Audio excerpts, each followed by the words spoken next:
Урматтуу Талайбек Өмкевич, ОЗП-га даярдыкты, урматтуу депутаттар. Сизге чейинки министр Доскул Бекмурзаев айткан, биз даярбыз деп. Биз бардыгыбыз билебиз. ОЗП-нын алдында бардык рейстин башчыларын ротация кылган. Жана ошондой эле биз кыштан кара кеченин көмүрү менен гана чыгабыз, сырттан көмүр албайбыз деген. Мына ошол киши түздөн түз күнөөлүү. Талайбек Өмкевич, мына сизге энден бери бардыгын иреттеп ордуна келтирип таланган энергетика министри мына ордуна келтирип атасыз. Эми дагы кемчиликтер бар. Бул кемчиликтердин бири энергетиктердин айлык акысы.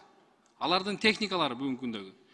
Багы запастагы трансформаторлордун жоктугу. Ушулардын бардыгын келечекте мен ишенем, ошолордун баарын айлыктарын көтөрөбүз, ишке ашырабыз депчи.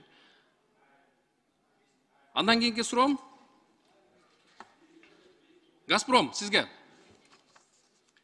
Сиз айтып атасыз да, Кыргыз нефтегаздын баягы илгерки Союз убагында запаска коюлган газдарына мындай көз артып атабыз, ошолорду иштеткени турабыз, жол картасын ишке ашырган атабыз деп атасыздар да. Бирок Кыргыз газды алгандан бери сиздер баягы 3 миллиард доллар инвестиция кылабыз дедиңиздер эле. Бирок бүгүнкү күндө жок ал. 5-6 стадионду курдуңуздар, 1-2 мектеп курдуңуздар, болду. Башка жеке байыгандан башка эч нерсе кылган жоксуңуздар сиздер. Жеңишбек Шермаматович туура айтты. Эң жок дегенде бир газды баягы топтой турган, запас кыла турган кампа курбадыңыздар. Сиздер экспедиция кылып, чалгындоо иштерин жүргүзөбүз дегенсиздер. Ошол 3 миллиарддын ичинде болгон. Аны аткарбадыңыздар. Айбек Алтынбекович, ал маалыматымдай толук эмес го, анткени биздин каралган келишимде эч бир геодезия же жанакы геофизический изыскания деген милдеттер каралган эмес.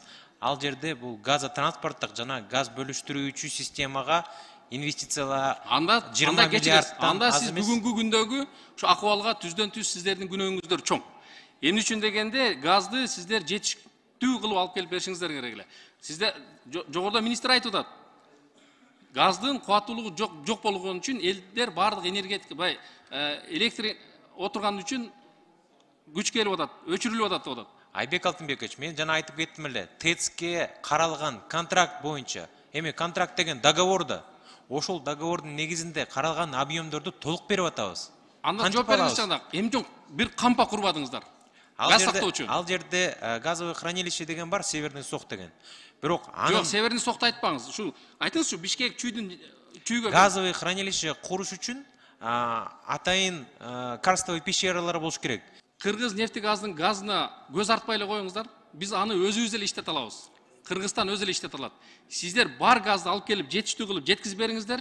Бизге ушул эле. Газ жок болуп атса кантип алып келебиз? Алып келиңиздер, Россиядан алып келиңиздер. Россияда бар. Европага сатылбай атат бүгүн. Алып келиңиздер. Россиядан түндүк жакамына алып келип атабыз. Казактарда жок болуп, түштүк жагына да алып келиңиздер. Намбаровка деген Оренбургтан алып келип атабыз. Сиздер 22-жылы Чүй жана Бишкек шаарларына, Чүйдүн шаарларынын бардыгын газ менен жеткизип толуктап беребиз деп отчет бергенсиңиздер бул жерде.